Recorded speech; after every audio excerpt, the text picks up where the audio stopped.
예, 오늘 말씀은 이사야 9장 1절부터 7절까지입니다. 이사야 9장 1절부터 7절까지 메시아 탄생의 예언을 노래하고 있습니다. 성탄절이 다가오고 있고 또 이번 주일이 성탄절인데 예수님께서 오심은 만세 전부터 처음부터 이렇게 기록된 대로 하나님께서 보내주시겠다고 약속하신 대로 이렇게 오신 분이 예수님이시라는 거죠. 그냥 세상 사람들 중에서 특별히 어떤 사람들이 좀 특별해가지고 또 뭐 그 사람이 아주 뛰어나서 저 사람이 메시아다, 저 사람이 메시아 역할을 할 수 있겠다, 이래서 예수란 분 당신이 하십시오, 이렇게 세워진 메시아가 아니라는 거예요. 이미 계획되고 준비되고 예비된 그러한 분이 오셨다는 것입니다.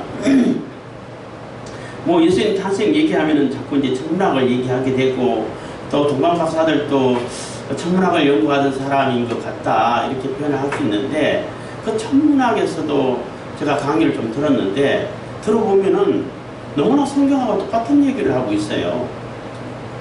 그래서 천문학 강의하는 그분은 다 모든 종교가 다 똑같아, 다 천문학에서 비롯된 거야 이렇게 하는데, 조금만 생각을 달리하면은 하나님께서 그 천문학의 별자리를 이용해 가지고 사람들이 그게 개념을 부여해서 예수님께서 하실 일을, 하나님께서 하실 일을 미리 정해 두셨다라고 볼 수 있는 거예요. 충분히 그게 유추가 가능해요.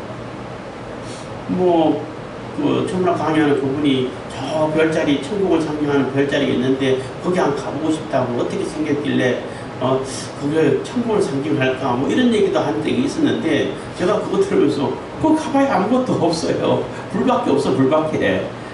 왜냐하면 불이 반짝반짝하니까, 활활 타니까 빛이 비쳐가지고 별자리 생기잖아요. 북극성이라고 거기 천국이 있는 게 아니에요. 천국을 상징하는 것은 또 다른 별이 있다고 그러던데. 그렇지만 많은 옛날 사람들부터, 이 글이 생기기 전부터 사람들은 분명히 하나님께서 하시고자 하는 일들을 이렇게 상상하면서 나름대로 하나님께 주신 그 메시지를 어딘가에 이렇게 비유를 해가지고 상징화 시켜가지고 그것을 계속 전해주고자 했는데, 그것이 바로 천문학이라고 말할 수 있어요. 그래서 1차 계시, 일반 계시에 속하는 것이 천문학이라고 얘기할 수 있는데, 그래서 일반 계시에서만 머물러 있으면은 구체적으로 누구를 의미하는지, 누구를 상징하는지를 알 수가 없어요. 그래서 특별 계시가 필요하고 성경이 필요한 겁니다. 그래서 천문학이 얘기하는 그분이 바로 메시아가 바로 예수님이시구나 라고 쉽게 이렇게 연결시킬 수 있고 이해할 수 있다는 거죠. 조금만 생각을 넓히면은. 근데 그런 분들은 절대 그렇게 안 하더라고요. 어쨌든 간에 예수님은 어느 한순간에 갑자기 이렇게 영웅이 돼가지고 오늘부터 내가 메시아 할 거야 이렇게 된 메시아가 아니라는 거예요. 만세 전부터 계획되었고, 여기서 이사야 오늘 9장을 읽었습니다만 이사야 7장 14절을 보면은, 그러므로 주께서 친히 징조를 너희에게 주실 것이라, 보라 처녀가 잉태하여 아들을 낳을 것이요 그 이름을 임마누엘이라 하더라 했는데, 이미 700년 전에, 예수님 오시기 700년 전에 이게 예언된 것이에요. 그래서 9장 6절에도 보면 한나기가 우리에게 낳고 이렇게 한 아기를 얘기하고 있는데, 아기라는 얘기는 실질적으로 인간의 시작점이잖아요. 그 몸이 만져지기도 하고 또 울기도 하고 아픔을 느끼기도 하고 또 죽이면 죽을 수도 있는 그러한 인간의 육신을 입고 오셨다는 거예요. 그래서 7장 14절에 있는 처녀가 잉태하여 아들을 낳을 것이요 그 이름을 임마누엘이라 하리라 한 얘기를 잠깐 설명하게 되면은 그 천문학 강의 또 얘기하는데, 천문학 강의하는 사람들은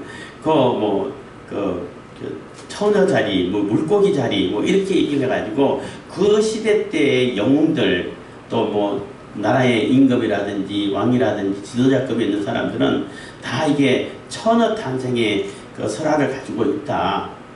예수님에게만 있는 것이 아니라 다 나름대로 이렇게 그 아버지가 없는 그러한 탄생 설화가 있다라고 얘기를 해줘요. 근데 그 다른 사람들은 다 이제 그 뭐 거기서 만든 얘기라고 볼 수 있다면은 예수님은 만든 얘기라고 볼 수가 없어요.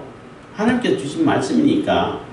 뭐 어떻게 그렇게 생각하냐, 그리고 어떻게 처녀가 잉태할 수 있냐, 이렇게 얘기할 수도 있는데, 그게 이제 제가 요즘 자주 얘기합니다만은 그 대리모 개념을 우리가 생각할 수 있다는 거예요. 이 당시 때는 대리모 개념은 없죠. 그래서 처녀가 잉태하는 것밖에는 표현할 수밖에 없는데, 대리모 개념이라는 것은 그 임신한 여성이 자기 유전자는 하나도 안 들어갔어. 어떤 남자를 알지도 못해. 뭐 이렇게 남녀 관계에 맺지도 않았는데 임신하고 있단 말이에요. 그런데 그 아이를 낳아가지고 또 미국에서 그 실질적으로 그런 일이 있었잖아요. 있어가지고 그게 도덕적으로 문제가 되고 도덕적으로 문제가 있지 않는 서로 논쟁이 있고 이렇게 됐는데, 실질적으로 대리모를 통해 가지고 태어난 아이가 있어요. 실질적으로 그렇게 가능해. 그것을 생각해 보면은, 예수님께서 성령으로 수정체를 만들어줘서 육신이 만들어진 거죠. 그래서 마리아의 자궁만 빌린 거예요. 그래서 예수님은 요셉의 유전자도 받지 않았고 마리아의 유전자도 전혀 영향을 받지 않은 분이라고 말할 수 있는 겁니다. 그래서 죄하고는 상관없고 육신으로 된 것이 아니고 혈통으로 된 것이 아니라고 말할 수 있는 겁니다. 그래서 그렇게 아이가 태어나고 예수님께서 오셨고, 임마누엘이라는 얘기는 하나님이 우리와 함께 하신다는 뜻이에요. 임은 함께라는 뜻이고, 마누가 우리와라는 뜻이고, 엘이 하나님이라는 뜻이에요. 그래서 임마누엘 이렇게 되는 겁니다. 그래서 그러한 예언을 이렇게 주셨는데, 9장에서는 무슨 얘기냐면은, 사실 유다가 그 아람과 그 북왕국 이스라엘의 그 연합군에 의해 가지고 침공을 받고 위태위태해지고 이런 상황에서 이렇게 그런 상황을 겪고 나서 이렇게 예언을 해주고 있는 것인데, 그 예언을 하면서 유다는 물론 살아남을 뿐만 아니라 하나님께서 먼 미래에 반드시 한 나귀를 보내셔가지고 이 세상에서 통치하는 것하고 다르게 이제 영원한 그 전쟁도 없고 고통도 없고 기쁨과 즐거움으로 누릴 수 있는 그러한 그 통치 세력, 그러니까 다윗 제 후손을 통해 가지고 다윗의 그 왕권을 이어가는 그러한 메시아를 보낼 것이다 라고 예언을 해주고 있는 거예요. 그래서 이제 9장 1절입니다. 전에 고통하던 자에게는 흑암이 없으리로다. 옛적에는 여호와께서 스불론 땅과 납달리 땅으로 멸치를 당케 하셨더니 후에는 해변길과 요단 저편 이방의 갈릴리를 영화롭게 하셨느니라. 그래서 전에 고통하던 자에게는 흑암이 없으리로다. 그래서 이제는 더 이상 고통이 없고 뭐 전쟁이 없고 싸움이 없고 흑암이 없고 이런 세계를 만들어 갈 것이라는 얘기예요. 그러한 세계가 어디까지 미치냐면은 스불론과 납달리 땅이라 했는데, 스불론과 납달리 땅은 사실 좀 척박한 땅이라고 말할 수 있어요. 이스라엘 그 땅에서는.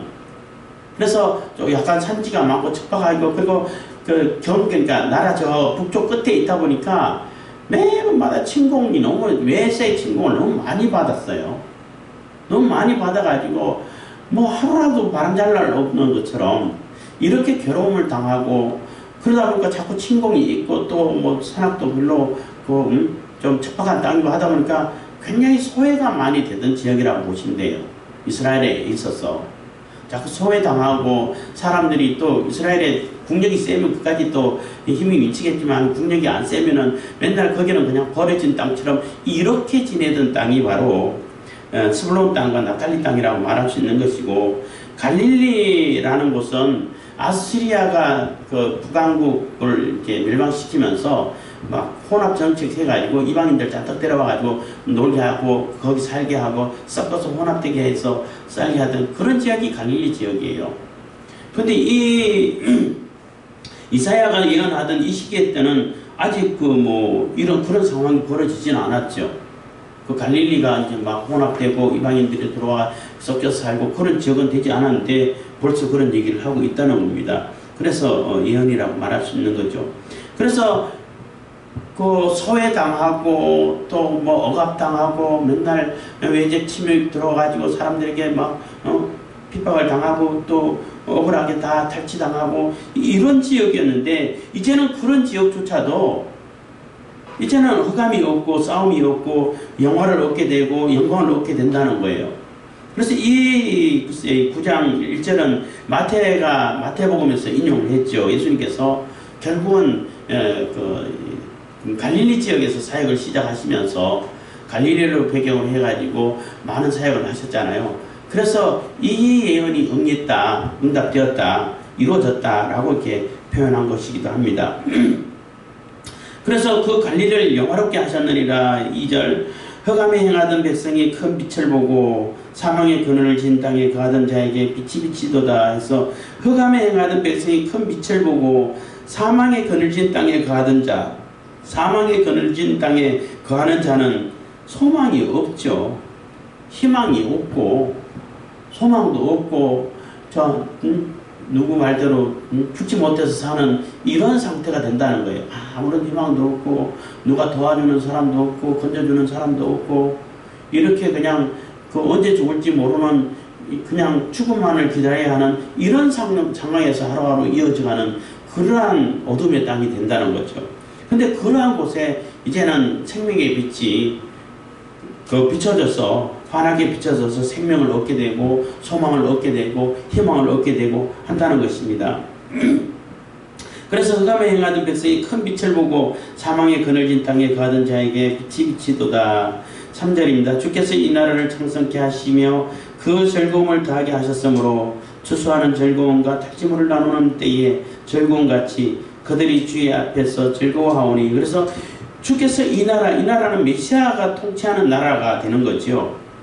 이제 사망의 그늘진 그 땅에 빛이 비쳐서 메시아가 통치하게 되는 그 땅이 이제는 뭐 이렇게 창성하게 되고 아주 뭐 번성하게 돼가지고 크게 되고 또 그 즐거움, 기쁨과 즐거움이 어떤 기쁨이냐 하면은 추수하는 즐거움은 그동안 씨 뿌리고 밤매 주고 비 오고 노심초사하고 이렇게 하는 농부의 심정이라고 말할 수 있잖아요. 근데 추수할 때만큼은 기뻐. 왜냐하면 실질적으로 열매를 거두니까 내가 1년 먹을 양식을 준비할 수 있으니까 그동안 수고의 열매를 얻을 수 있으니까. 예, 추수하는 거 얘기하면 또 북한 얘기하게 되는데 북한에서는 뭐 씨 뿌리고 모내기 하면 뭐든지 다 전투, 모내기 전투, 뭐 반매기 전투, 뭐 이런 전투를 할 때마다 이거는 내 것이다 라고 생각하라고 그렇게 강조를 한다는 거예요. 내 것이고 내 일이고 이렇게 내일처럼 이렇게 하라고 막 독려를 한다는 거죠. 근데 추수할 때 추수 전투는 그런 얘기를 안 한다는 거죠. 내 거라고 얘기를 표현을 절대 안 한대. 그리고 한 톨뚝 주머니에 넣어가면 총살시킨다는 거예요. 요즘은. 그러니까 북한에서 심는 식물들을 탈북하신 분들은 얘기 들어보면은 열매가 안 맺히는데 죽정이 거의 없다는 거예요. 왜 그러냐는 거지. 그리고 또 신기한 얘기 하면 자기 마당에 텃밭을 이렇게 얽어가지고 뭐 풀이라든지 뭐 이렇게 상추라든지 이렇게 만들어 먹는 그거는 잘 된대. 그것보다 물론 남한에 있는 것보다는 뭐 더 잘 되는지 모르겠지만 그거보다는 안 되겠지만은 그 공동으로 했던 그 논밭에 있는 그 열매보다는 잘 되는 것보다는 자기 텃밭에 요거 걸어가지고 내가 먹을 수 있는, 진짜 요거는 내가 진짜 먹을 수 있는 거잖아요. 말해서 그게 더 잘 된다는 거예요. 왜 그러느냐는 거지. 북한에서 심을 때 인분 전쟁 해가지고 똥도 전쟁 해가지고 서로 확보해가지고 유기농으로 하잖아. 얼마나 그름을 잘 깔아주는데 얼마나 열심히 하는데 왜 안 되냐는 거죠. 그거는 간단해요. 저주받아서 그래요. 아니 저주받는 게 왜 저주받냐면은 심는 사람이 욕하고 저주하면서 심으니까 그렇다니까. 왜냐면은 심어봐야 지네들이 다 가져갈 건데 내가 하나도 못 먹을 건데. 응? 이러면서 불평 불만하고 그냥 욕하고 저주를 하면서 그러고 심잖아.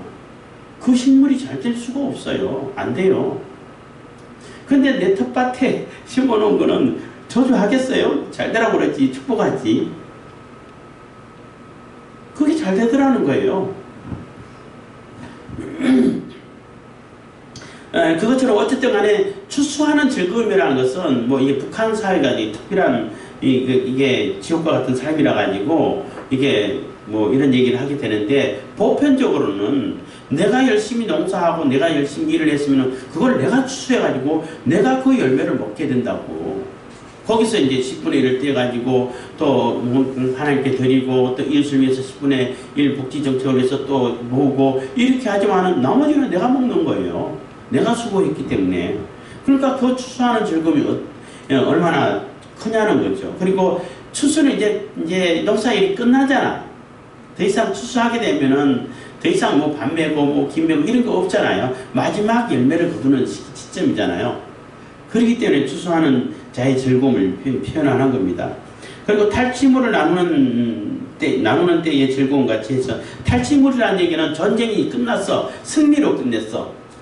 전쟁이 승리로 끝났기 때문에 그동안 전쟁할 때 얼마나 참 힘들었고 수고를 했고 괴로웠고 뭐 많은 사람들이 죽고, 그런데 이제 그게 끝났어. 그리고 또 승리로 끝내가지고 많은 탈취물을 거둘 때 그때 그 기쁨, 이제는 모든 수고가 끝났어. 모든 괴로움, 어려움, 위협 이런 것이 다 끝났어 하고 이렇게 거두는 그러한 모습을 비유를 하고 있는 겁니다. 그래서 추수하는 즐거움과 탈취물을 나누는 때의 즐거움같이 그들이 주의 앞에서 즐거워하오니, 그렇게 그러니까 우리 인간 세상에서 일상생활에서 얻을 수 있는 최고의 기쁨을 표현하는 거예요. 상징하는 거예요. 그것처럼 주님 앞에서 기쁘고 즐거운 이런 세계를 만날 것이다. 그런 세계가 예비되었다라고 이렇게 예언해주고 있는 것입니다.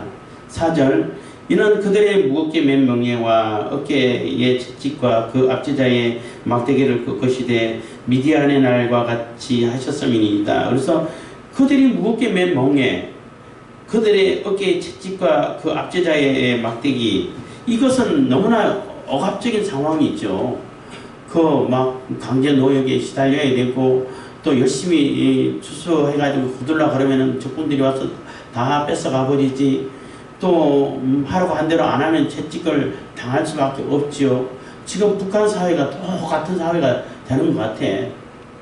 말 안 들으면 다 때리고 고문하고 죽이고, 그러면서도 돌려주는 건 하나도 없고 이런 상황인데 그러한 어깨에 맨 그 무겁게 맨 멍에 짐이란 얘기죠. 죄의 짐이라고 표현할 수도 있습니다. 상징할 수도 있는데 그 멍에가 다 벗어지고 그 채찍은 얼마나 괴로워요. 안 그래도 힘든데 먹을 거라도 제대로 주면서 일 시키면 그래도 그래도 일을 할 텐데 먹을 것도 제대로 안 주면서 안 죽을 만큼만 주면서 일 안 하면 채찍으로 때리고, 이런 압제자들 얼마나 억울해도 어디 하소연할 수 없는 이러한 억울한 삶을 사는 그러한 사람들에게 희망의 빛이 비친다는 거예요. 메시아의 빛이 비쳐서 그런 것을 다 이제 벗어버리고 그런 곳에서 해방돼서 기쁨과 즐거움, 최종적인 기쁨, 최종적인 즐거움을 누리게 될 것이다 라고 이렇게 예언해 주고 있는 겁니다. 5절, 어지러이 싸우는 군인의 갑옷과 피 묻은 복장이 불의 숲같이 살라지리니. 그래서 어지러이 싸우는 군인의 갑옷, 피 묻은 복장, 이게 얼마나 비참한 거예요. 전쟁이 얼마나 비참해요. 지금 러시아와 우크라이나가 전쟁하고 있는데 그 상황을 볼 때 참 사실 비참하죠. 우리가 직접 경험하지 않으니까 남일이다 생각하니까 피부에 덜 와닿는지는 모르겠지만은 굉장히 참 비참한 상황인 겁니다. 얼마나 맹렬하게 싸웠으면은 피가 묻고, 그 어지러이 싸우는 군인의 갑옷, 피 묻은 복장, 이거는 뭐 전쟁의 아주 참혹함을 얘기하는 겁니다. 그런 것이 이제는 불의 섭같이 하는 얘기, 불의 섭이라는 얘기는 불쏘시개를 얘기하는 거예요. 불 잘 붙는 거. 근데 잘 붙지만 금방 타버리잖아요. 그래서 이제 불 피울 때 장작을 이렇게 얹어놓고 그 사이에 조금 덜 가는 거, 좀 더 가는 거, 제일 처음에는 아주 이제 불 잘 붙는 거, 뭐 휴지라든지 이런 걸 해가지고 또 이게 그 지푸라기 같은 거 놓고 불 붙이면은 점점 더 크게 붙게 되는데, 그런 거, 그것처럼 금방 타서 없어진다는 얘기는 이제는 그러한 전쟁의 참혹한 상황이 없어질 거라는 얘기예요. 더 이상 필요치 않게 될 거라는 얘기인 겁니다. 근데 이제 그러한 세계가 과연 지금 왔을까? 지금 오고 있다고 볼 수 있어요. 그러니까 예수님께서 재림하시면은 완전히 이루어지는 거죠. 그리고 정말로 예수님을 믿게 되고 예수님에 대한 신앙이 제대로 갖춰져 있는 그러한 사회라면은, 그러한 사회끼리, 그러한 사람끼리는 이런 전쟁을 벌이진 않죠. 서로에게 욕심을 버리고 기독교라고 말은 하면서 그 기독교를 이용해가지고 자기 욕심을 챙기려고 하는 사람들, 이런 사람들 때문에 그거는 진정한 믿음이라고 말할 수 없는 거죠. 그런 사람들 때문에 분쟁이 생기고 갈등이 생기고 또 종교 갈등 해가지고 종교가 다르면 또 서로 죽이고 전쟁하고 이런 것이 아직 이 세상에 남아 있는데, 예수님을 통해 가지고 메시아를 통해 가지고 하나님께서 세우시고자 하는 그 세계는 이제 그런 전쟁의 일이 없다는 거예요. 절대 싸울 일이 없다는 겁니다. 그래서 그것이 완전히 다 이루어지려고 그러면은 예수님께서 다시 오실 때, 재림하실 때, 그때 완전히 이루어지는 겁니다.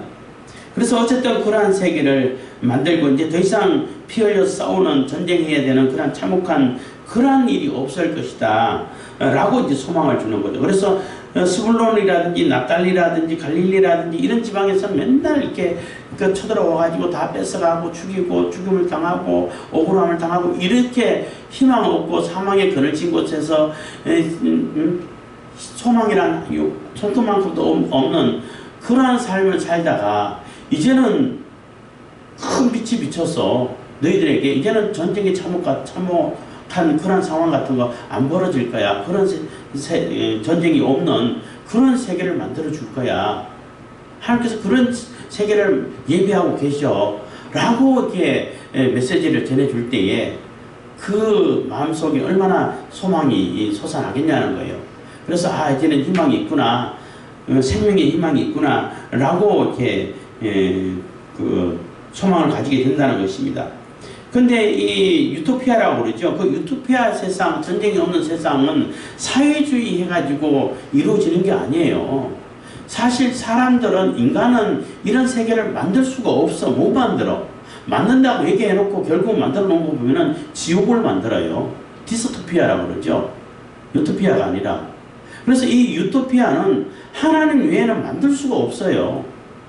예수님께서 메시아를 통해 가지고 예수님 재림하셔가지고 만드는 그것만이 진짜 세상이지, 사람들이 뭐 이렇게 얘기하고 저렇게 얘기하고 막 하는 것이 다 거짓말이에요. 사실은 자기들 만들 수가 없어요. 왜냐하면 자기들도 그 세계를 못 사는데 어떻게 만들어 줄 수 있냐는 거예요. 그래서 뭐 성경에 비슷한 얘기 나온다고 해가지고 사회주의다, 공산주의다 이렇게 얘기하는 사람이 있는데 그건 다 거짓말이고, 모양이 비슷하다고 하고 절대 안 같아요. 하나님은 우리를 아주 구름더미에 살고 그냥 낮은 이 사람들을 높여가지고 권력자들하고 같은 수준으로 만들어가지고 평등을 이루는 것이고, 그게 하나님께서 하시는 일이고, 사람들이 하려고 하는 사회주의 공산주의를 통해 가지고 하려고 하는 그 사람들은 그게 불가능하잖아요. 그러니까 저 높은 사람들 다 끌어내려가지고 다 거지를 만들어가지고 평등을 이루려고 해요. 근데 그 모습이 비슷하다고 해가지고 어떻게 같을 수가 있냐는 거예요. 하나님께서 만들어주시는 그 세계는 뭐 다 부자고 다 권력자고 다 존귀한 자고 다 소중한 자고 이렇게 철저하게 보장받는 이런 사회를 만들어 가는데, 반대로 사람들이 사회주의를 얘기하고 공산주의를 얘기하고 북한을 그렇게 찬양하면서 그럼 북한 가서 살지? 그 세상은 어떤 세상이냐는 거예요. 다 거지 만들어서 완전히 사람들을 소모품으로 쓰고 인민 어쩌고 저쩌고 얘기하면서 그 인민들은 완전히 그냥 소모품으로 죽어도 그냥 아무도 신경 안 써. 그냥 갖다 버리면 돼. 그게 어떻게 지상낙원이 될 수 있어요? 그래도 아직까지 북한 실정을 제대로 모르면서도 북한이 좋다고, 평양이 좋고, 개성이 좋다고 인천에서 그런 교육을 시키고 애들 앉혀놓고 그렇게 좋은데 왜 안 가? 가라 하면 또 안 간대. 옛날에 무슨 뭐 유튜브를 보면서 댓글에 막 올라오고 그 채팅창이라고 그러잖아요. 거기다가 막 그런 게 올라가지고 또 누가 그러면 자기가 내가 그러니까 북한으로 가는 비용 다 대줄 테니까 가라고 했더니 내가 왜 북한 가냐고 그러고 있어. 그럼 왜 찬양하냐고. 자기는 안 가고 너네들만 가라 이거예요. 그런 게 어딨어요. 그래서 하나님께서 이루시고자 하는 세계랑 사람들이 이루고 하는 세계랑 완전히 천국과 지옥으로 갈라질 수밖에 없게 되는 겁니다. 그래서 이런 세상을 만들 것인데 그 세상을 만들기 위해서는 6절입니다. 이는 한 나귀가 우리에게 낳고 어떤 한 아기가 난다는 거예요. 어떤 영웅이고 아주 큰 이미 장성한 그러한 사람이 오는 게 아니라 아기가 온다는 거예요. 그러니까 처음부터 인간의 그 과정을 다 겪어서 진짜 완전한 인간으로 예수님께서 오시는 성육신 하시는 말씀이 육신이 되어 오시는 그분을 얘기하는 거죠. 그래서 이는 한 나귀가 우리에게 낳고 한 아들을 우리에게 주신 바 되었는데 하나님께서 우리에게 보내주셨다는 거죠. 그 어깨에는 정사를 메었고 그 어깨에는 정사라는 얘기는 정치하는 일, 권력을 얘기하는 겁니다. 통치권을 얘기하는 거예요. 정사라는 얘기는 통치권을 딱 이렇게 위임을 받았다는 겁니다. 하나님께로부터 절대 통치권을 얘기하는 겁니다. 그래서 그 이름은 기묘자라 모사라. 그래서 아주 기묘자라는 얘기는 인간이 어떻게 할 수 없는 자란 얘기예요. 너무나 놀랍고 사람들이 도무지 이해할 수 없는 이런 분이라는 얘기예요. 인간의 이성으로는 도저히 이해가 안 가는 분이라는 얘기예요. 그만큼 놀랍고 신묘막측한 아주 신기한 그런 분이라는 겁니다. 그리고 모사, 아주 책사란 얘기죠. 아주 상당하고 모든 전략, 전술을 잘 깨뜨려서 짤 수 있는 이러한 책사, 모사, 이렇게 상담자. 그래서 모든 문제들을 다 이렇게 얘기 들어주고 또 길을 가르쳐주는 이런 그 상담자도 될 수 있죠. 그런 자가 되시고 전능하신 하나님이시라는 거예요. 그래서 한 아기가 우리에게 우리에게 태어났는데 하나님께서 그 주신 아들이라는 거죠.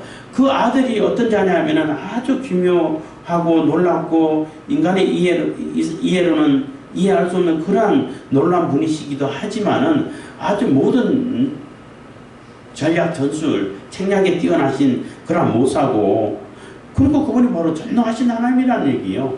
그 아이가 전능한 하나님이 그 아이로 왔다는 얘기가 되는 거죠. 원래 전능한 하나님이시라는 거죠.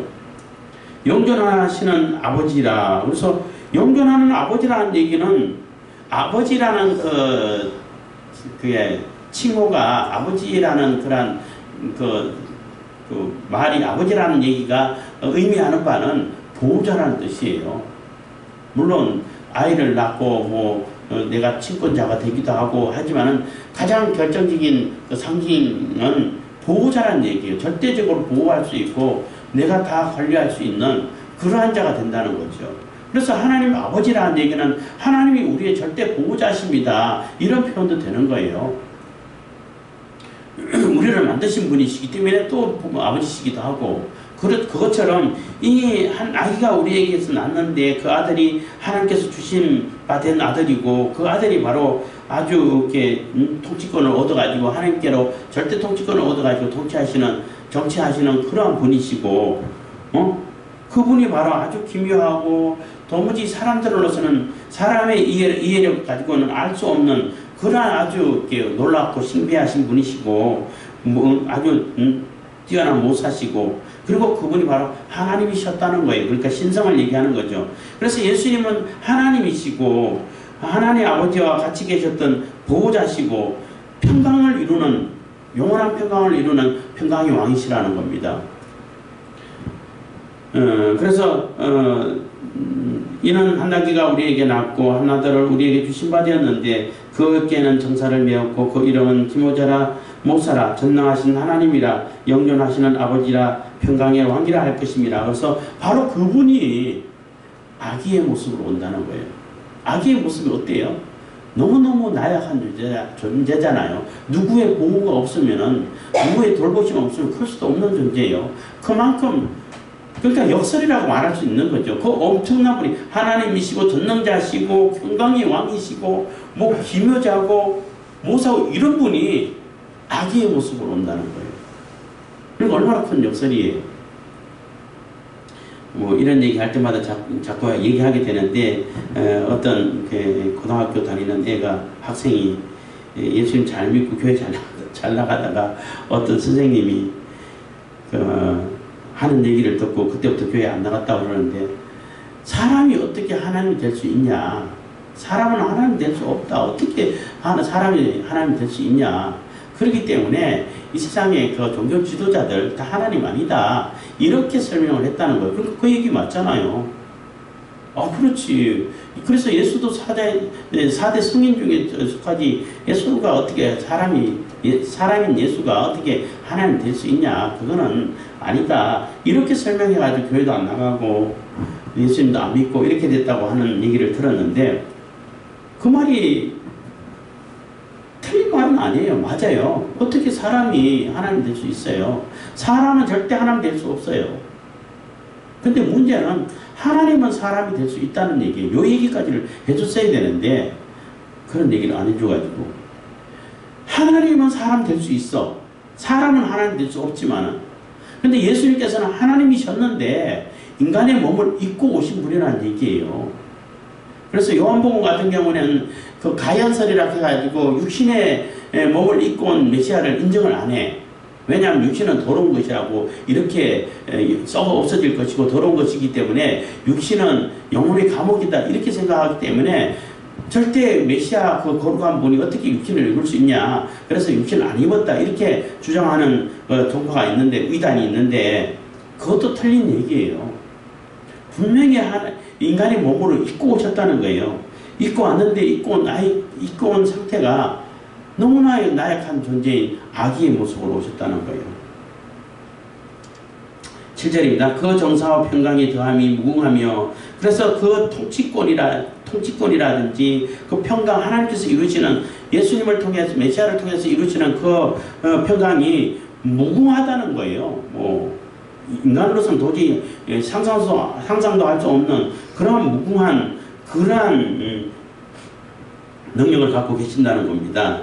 또 다윗의 위에 앉아서 그 나라를 굳게 세우고 자금 이후 영원토록 공평과 정의로 그것을 보존할 것이라 해서, 그 나라를, 그러니까 또 다윗의 위에 앉았다는 얘기는 다윗의 언약을 얘기해 주는 거예요. 다윗을 통해 가지고 다윗이 하나님 성전 짓고 싶습니다 라고 하니까 하나님께서 그것을 이쁘게 봐가지고, 너는 피를 많이 흘렸기 때문에 아직 전쟁해야 되기 때문에 지금 그럴 정신이 없어. 너는 짓지 말고 네 아들이 질 거야 하면서, 그게 너무 그 마음이 기뻐서 그 마음을 받을 거야 하면서, 네가 내게 집을 지어준다고? 어떻게 집을 지을 수 있겠어? 못 짓지? 그렇지만 나는 너 집을 지어줄 거야. 왕조를 세워줄 거야 하는 얘기예요. 그래서 네 왕조는 영원히 이루어질 거야 라고 약속해 주신 것이 있어요.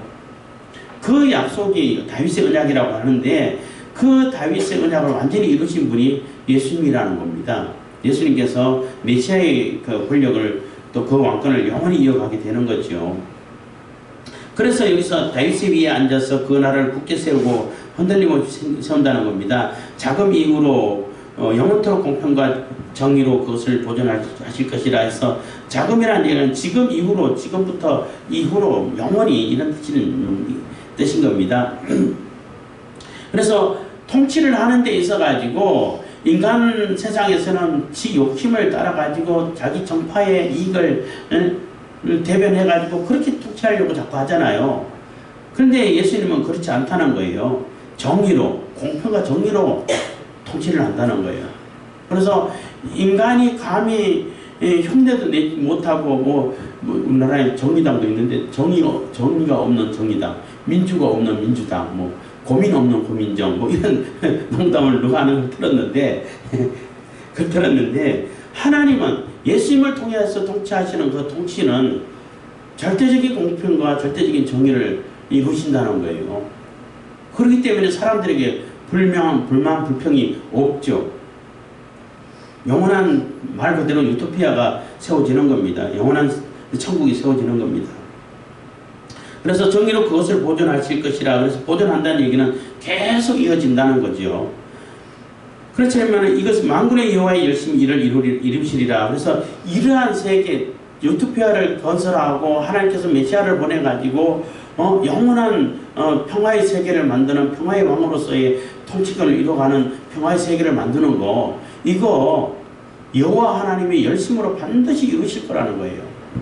그냥 너네들 힘들지 그러니까 내가 이렇게 해줄게 하고 그냥 툭 던지는 그러한 예언이 아니고, 뭐 되면 좋고 뭐 없어도 그만이고 이렇게 그냥 무책임한 그러한 예언이 아니라, 그러한 약속이 아니라 하나님이, 여호와 하나님이 열심으로 반드시 이루실 거라는 거예요. 그래서 하나님께서 이루시겠다는데 그게 어떻게 안 이루어지겠어요?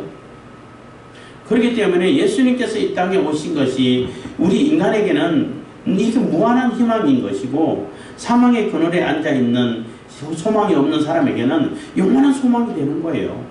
그래서 우리가 기뻐하고 즐거워하고 온 세계에 이 소식을 전하고 이렇게 되는 거예요. 그래서 이 예수님께서 오신 그러한 사건이 단순히 뭐 어쩌다 된 것이 아니라 영원 전부터 이미 하나님께서는 이 세상을 이렇게 창조하실 때부터 계획하신 거라는 거죠.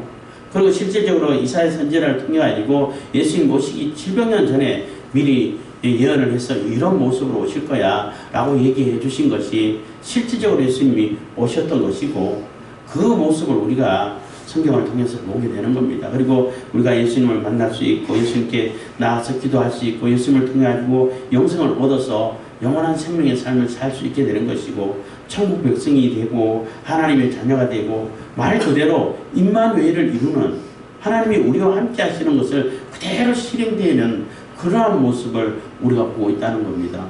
그래서 우리가 성탄절을 맞이하면서 여러분들이 다 기쁘고 즐거운 성탄을 맞이하시길 바라겠습니다. 기도하겠습니다. 사랑해 주신 감사합니다. 이 시간에도 은혜와 복 베푸신 감사드립니다. 저희들이